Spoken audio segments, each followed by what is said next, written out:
উনি একবার না তিনবার পালায়ে গেছেন। বৈষম্য বিরোধী ছাত্র আন্দোলনের পর আমরা এই সরকারে বসার পর থেকে আমরা যেহেতু সামনে আমাদের নির্বাচন, আমরা নির্বাচনমুখী কাজকর্মের দিকে আগাচ্ছি। বাসায় বাসায় যাওয়ার চেষ্টা করছি। যে তরুণের অহংকার তারেক রহমান 31 দফার একটা কর্মসূচি দিয়েছে। আর 31 দফার কর্মসূচিটা কি আপনারা ভালো করেই জানেন, কারণ জিয়াউর রহমান যখন 19 দফা দিয়েছিল, সেই 19 দফা কিন্তু আজকে আমরা প্রায় 40 বছর পরও কিন্তু আমরা এটা সুফল পাচ্ছি। তাই 31 দফা তারেক রহমান যে 31 দফা দিয়েছেন, সেটা যদি আমরা ঘরে ঘরে পৌঁছে দিতে পারি, আমার মনে হয় এই দেশ একসময় সোনার দেশে পরিণত হবে। এবং আমাদের দেশের লোকজন জিয়াউর রহমানটা যেন আমরা ভোগ করে আসছি, তারেক জিয়াটা হয়তো নতুন প্রজন্মরা এই সুফল ভোগ করবে। জামাতে ইসলাম যেহেতু আমাদের সাথে একটা ঐক্যতে ছিল, তাদের সাথে আমরা অনেক সময় জোটবদ্ধ ইলেকশন করছি। আর বর্তমানে আমরা আমাদের পথে আগাচ্ছি যে ভোট, আমাদের দলীয় ভোট বাড়ানোর জন্য। তারা তাদের মধ্যে তাদেরটা চাচ্ছে, কিন্তু এই নিয়ে তারা হয়তো মতবিরোধ দেখাচ্ছে, কিন্তু আমরা কিন্তু সেই পথে হাঁটছি না। আমরা আমাদের পথেই হাঁটছি।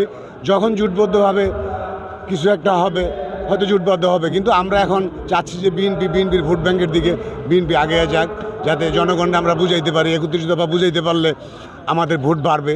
এটা হয়তো অনেকে পছন্দ হচ্ছে, আবার কারো হচ্ছে না। আমরা তো এই যে 31 দফা নিয়ে আমরাও এই ক্যাম্পেইনটাই করছি বাসাবাড়িতে, যে আমাদের চেয়ারম্যান সাহেব যেটা বলছে সেই হিসাবে আমরা ক্যাম্পেইনটা করতেছি। আমাদের 31 দফাটা দেখলে বুঝতে পারবেন যে আসলে 31 দফাটা কী আছে। 31 দফা যদি বুঝতে হয়, আপনারা অবশ্যই বুঝতে পারবেন যে 31 দফা যদি সফল হয়, আমাদের দেশ কিন্তু এরকম থাকবে না। ইনশাল্লাহ একসময় আমরা একটা উচ্চসারির দেশে পরিণত হব। আমরা ঐক্যে ছিলাম একসময়, কিন্তু তারা এখন তাদের মতো কাজ করতেছে, আমরা আমাদের মতো কাজ করতেছি। আমরা হয়তো নির্বাচনটা একটু আগে যাচ্ছি, ওরা একটু পরে যাচ্ছে, কিন্তু আমরা মনে করি যে আমাদের জাতীয় দল বিএনপি গোছানো আছে, এই জন্যই আমরা নির্বাচনটা আগে যাচ্ছি। এটা তো তারেক রহমান তো অবশ্যই নিচ্ছে। আপনারা দেখছেন যারা হচ্ছে তাদেরকে বহিষ্কার করতেছে। এটা একটা চেয়ারম্যান যদি নির্দেশ দেয়, আলটিমেটলি যেগুলো চলমান এটা চলতেছে, এটার একটা আপনারা ভবিষ্যতে হয়তো আরও অনেক কিছু দেখতে পারবেন।